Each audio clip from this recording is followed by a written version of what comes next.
10 news ఇక details చూస్తున్నట్లయితే రాపూర్ పట్టణంలోని ఉర్దూ స్కూల్ వీధిలో సీసీ రోడ్ల నిర్మాణ పనులు జోరుగా సాగుతున్నాయి.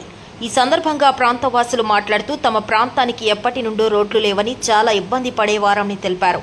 ఎమ్మెల్యే కురుగొండ్ల రామకృష్ణ ప్రత్యేక చొరవతో సీసీ రోడ్డు నిర్మాణ పనులు సాగుతున్నాయని తెలిపారు.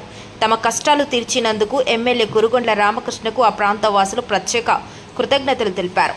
ఈ కార్యక్రమంలో తెలుగుదేశం పార్టీ రాష్ట్ర SSL organisation secretary Pachigala Ratnaiah, Venkatagiri నియోజకవర్గ తెలుగు యువత ఉపాధ్యక్షులు షేక్ అహ్మద్, తెలుగు యువత అధ్యక్షులు షేక్ సికిందర్, మండల ఎస్ఎస్ఎల్ ఉపాధ్యక్షులు చింతకుంట రాజా, సీనియర్ నాయకులు ఫైరోజ్ భూపతి, జయరామయ్య తదితరులు పాల్గొన్నారు.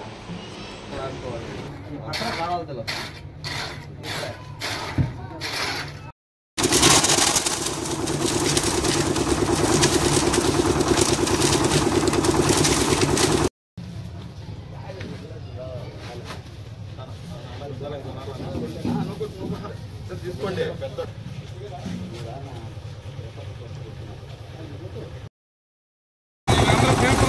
కోసం